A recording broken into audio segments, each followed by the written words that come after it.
E aí, pessoal, tudo bem? Fazer um vídeo aqui de esportes americanos e falar fora do campo, né? Fora das quadras, fora do gelo, falar de cartolagem um pouco.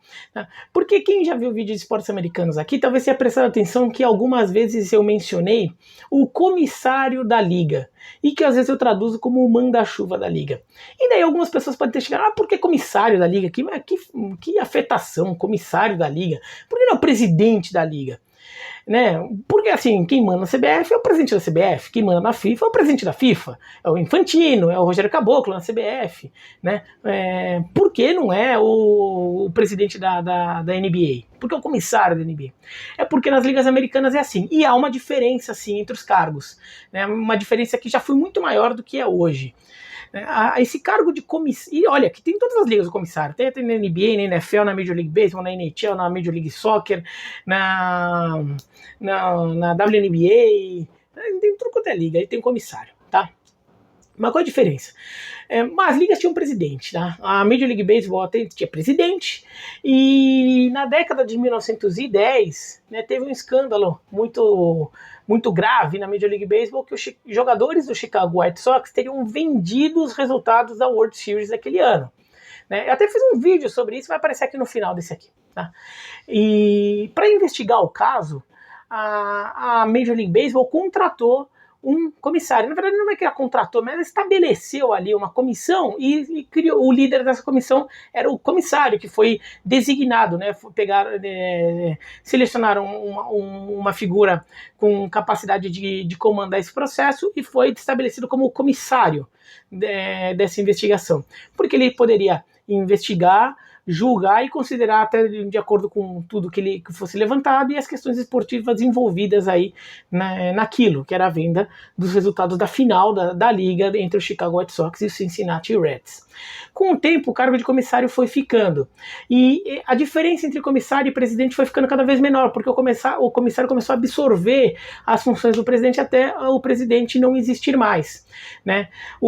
Mas no período em que existiam os dois, o presidente era como se fosse uma figura mais política, institucional, mal comparando, como se fosse um presidente num país parlamentarista, enquanto o comissário foi virando cada vez mais um primeiro-ministro, até que o comissário absorveu tudo de uma vez, né? Agora, o que tem de diferente, então? O que o comissário faz de diferente do presidente? Né, o presidente é a figura institucional, política, e às vezes também cuidava da questão administrativa da liga, tá? De gerir as contas da liga ali, né? Tem os funcionários, tem os escritórios. Tudo. O comissário, originalmente, hoje ele tem todas essas funções, tá? Mas originalmente ele era mais um executivo que cuidava das questões esportivas da liga, principalmente das questões em que a liga precisasse de uma liderança, de uma figura proeminente para representá-la, mas não institucionalmente, mas representá-la em situações práticas mesmo. Então, por exemplo, questão de acordos trabalhistas. Então, quando tem que negociar um acordo trabalhista, o comissário capitaneia essa negociação como representante da liga na hora de conversar com a associação, o sindicato de jogadores. Então, por exemplo, fazer a conversa, liderar todo o processo de se estabelecer as propostas que seriam feitas. Quando recebe a proposta por parte do sindicato de jogadores, comandar o processo de avaliação dessas propostas até se chegar num acordo, num consenso. O comissário tem uma função também de ser um mediador nas questões envolvendo os clubes. Então, por exemplo, os donos das ligas são os donos de clubes, né? Cada clube, cada franquia nas ligas americanas é dona de uma cota da liga como um todo. A NFL tem 32 times, a NFL tem 32 donos, cada dono de time é dono de uma cota lá da NFL, né? E isso vale para todas as ligas americanas. Mas ali, às vezes, os interesses de um dono não batem com o interesse de outro dono. Então o comissário está ali para mediar isso, ele está ali para pensar na liga como um todo, porque às vezes cada dono está pensando só no seu próprio umbigo, porque faz parte dele como empresário querer que o time dele ganhe dinheiro, ganhe jogos, tudo, mas às vezes não está pensando no bem da liga como um todo. Então o comissário tem essa função de pensar na liga como um todo. Então ele media ali as questões, ele cria propostas sobre como, por exemplo, como projetar a imagem da liga no exterior, como melhorar a imagem da liga no público jovem, como melhorar o contrato da liga na televisão, né? Os donos de times, eles ficam dedicados mais a pensar nos seus times. O comissário pensa nisso tudo e depois apresenta. Ele não trabalha sozinho, ele tem um gabinete, ele tem um departamento ali de várias pessoas trabalhando junto com eles, e daí prepara todo o material para apresentar aos donos, tenta convencer os donos de que aquilo é o certo a se fazer. Tá? Então o comissário também tem essa função. O comissário, ele também funciona como STJD. Então quando tem alguma questão disciplinar na liga que tem que criar alguma punição, tanto a um jogador, quanto a algum membro de comissão técnica, quanto a uma punição a um time, ele que tem que tomar essa decisão. Claro, ele tem um departamento jurídico ali que ajuda tudo a estabelecer, mas no final das contas é como se fosse uma decisão dele, ele que assina a decisão. Não tem um julgamento, não tem um tribunal ali que todo mundo vai. Ele vai lá, pede só os argumentos de cada lado e ele vai lá e pum, estabelece o que tem que acontecer. Pode-se contestar, pode-se apelar para a decisão dele, dependendo da decisão, pode sim. Existe isso, tudo isso previsto no regulamento interno das ligas, que pode-se contestar tudo, mas é ele que ele que toma essa decisão. Por quê? Para desburocratizar, decisões saem mais rápido ali, não fica empacando. Claro que punições pequenas, o comissário só vai lá e assina, né? Provavelmente alguém lá do departamento de lá já entrega, assim, ó, esse jogador pega um jogo, esse jogador pega uma multa de $10 mil, sei lá o quê, ele só vai lá e assina. Punições mais pesadas, de situações mais midiáticas, né? Um quebra-pau generalizado no meio de um jogo, uma trapaça, que daí você vai ter que fazer toda uma investigação e julgar a situação, tudo, daí o comissário participa mais ativamente da tomada de decisão. Então ele também tem esse papel de STJD, que é uma coisa que o Rogério Caboclo não faz na CBF, ele tem o STJD para isso, né? Quando tem que ter mudança de regulamento do campeonato, por exemplo, ele também faz parte disso, ele também tem um departamento técnico ali, mas ele também estuda por que vai mudar o regulamento, o que é melhor fazer, como vai ter que negociar com os jogadores, como vai fazer isso vai ser prático ou não, vai ser aplicável ou não, tudo, como vamos fazer essa mudança, qual que vai ser a vantagem, desvantagem, tudo, vamos mudar o regulamento do campeonato. Ele também faz isso, né? Então, ele não faz a tabela do campeonato, a tabela do campeonato não é ele que faz, né? Eles contratam uma empresa para que faz, especializada em fazer tabelas de campeonato, isso é verdade, tá? Mas as ligas têm essa, o comissário da liga tem essa função. Então, ele é como se fosse uma figura ali que olha para a liga como um todo e toma suas decisões pensando no que é melhor para a liga. Isso significa que ele seja uma figura nossa, uma figura isenta, espetacular? Não. Tem comissários que são criticados por serem fracos, incompetentes, burros, sei lá o quê. Comissário é criticado como qualquer cartola no esporte mundial é criticado. Tem comissário que é mal visto por tomar decisões que são tidas como inadequadas, incorretas. Tem comissário que já teve no passado comissário que era preconceituoso, racista, e ajudou a promover ou a prolongar racismo nas suas ligas. Teve de tudo. Tá? Teve de tudo, eles não são figuras perfeitas assim. E tem comissário que inclusive é muito contestado até pelos próprios donos. Os donos das ligas em assembleia, eles contratam comissário, né? Então eles determinam quais as figuras que eles acham que seriam mais adequadas para serem esses líderes da liga. Eles vão lá, fazem uma reunião lá, uma assembleia, votam e definem quem é o cara. Oferece um contrato, ele é contratado por alguns anos.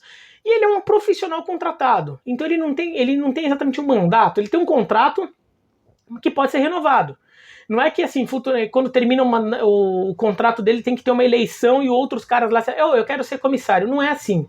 A liga define, não, esse cara tá bom, vamos deixar ele aqui. Eu falo, esse cara mais ou menos. Aí o cara fala, opa, eu conheço um cara melhor que esse aqui, ó. Chega lá o dono de um time e fala, eu conheço um cara muito melhor que ele, pô. Ele tá uns papos muito melhor ali, tem umas ideias muito mais ousadas que esse cara aqui, tá fazendo a gente perder dinheiro, ninguém mais quer ver o nosso jogo na TV, mas tem um cara ali que é bom pra caramba, tudo daí. Vai lá, não renova o contrato com um e contrata o outro. Não é geralmente isso que acontece, tá? Os comissários tendem a ficar muitos anos, às vezes mais de década, ali no comando da liga. É só ver o David Stern da NBA, que comandou a NBA por mais de 30 anos, né? E foi o antecessor do Adam Silver, que é atual comissário da NBA. Tá? Dentro de cada liga até há diferenças né, sobre o nível de poder ou sobre os procedimentos internos que envolvem as decisões ou o comando do comissário. Mas o mecanismo básico é esse que eu falei. Tá? Há diferenças entre um e outro. Por exemplo, eu particularmente considero o Adam Silver, o comissário da NBA, disparado o melhor comissário das 4 principais ligas dos Estados Unidos, né, que é NBA, NHL, NFL e MLB. Acho o Adam Silver o melhor. Ele tem uma visão muito mais progressista sobre a coisa, muito mais moderna, até por isso ele tem tomado decisões que ajudam a NBA a ter uma audiência muito forte entre o público mais jovem. Ele ainda tem uma habilidade muito boa de colocar jogadores e donos de clubes na mesma sintonia, que é um problema clássico dos comissários, é fazer o meio de campo entre jogadores e donos de franquias. Por quê? Porque os jogadores jogam e querem mais dinheiro pelo esforço deles, e os donos de franquia são os donos de times, eles querem aumentar os lucros, então querem que, se tiver mais dinheiro na liga, esse lucro vá para eles, não para os jogadores ou para quem quer que seja. Né? Então é sempre uma causa de atrito muito forte envolvendo os comissários, a questão entre jogadores e donos de time. O Adam Silver, eu acho ele muito bom nisso e consegue uma relação muito tranquila. A NBA consegue tomar decisões muito rápidas, sem tantos sobressaltos ali, né? A NFL, eu acho que já tem um problema. O Roger Goodell, ele é um comissário que já é muito mal visto por algumas pessoas por fechar o olho para algumas coisas. Por exemplo, quando teve muitos casos de violência doméstica envolvendo jogadores da NFL, ele tentou abafar o caso. Então ele não teve uma liderança positiva ali de tentar, não, vamos mudar a situação, vamos tomar decisões duras, não. Ele quis esconder o caso para fingir que não acontecia e acabou vindo à tona, pegou mal para a liga, então isso é um problema que ele teve. Ele também foi visto como alguém que ele é visto muitas vezes também como alguém que tenta impor demais o que a liga quer em cima dos jogadores, né? Então até na questão de concussões, tudo, ele fez parte desse processo. Muita gente criticou o Roger Goodell por isso, e o Roger Goodell teve um atrito grande com o Robert Kraft, dono do New England Patriots, quando teve a punição ao Tom Brady de 4 jogos pelo escândalo de bolas murchas dos Patriots, né? Ele que toma essa decisão, e daí o New England Patriots acontece e até ficou um clima ruim. Depois a coisa melhorou, mas durante um momento a posição do Goodell até ficou meio ameaçada, muita gente achando que de repente um grupo de donos de liga poderia começar a meio se juntar contra o Goodell e tentar começar a lançar um novo nome para quando terminasse o contrato do Goodell. Isso acabou já diminuindo bastante, tá? O Rob Manfred da Major League Baseball, eu particularmente acho ele um comissário fraco. Assim, o problema para mim dele é que ele pensa muito em gerar lucro para os donos de times.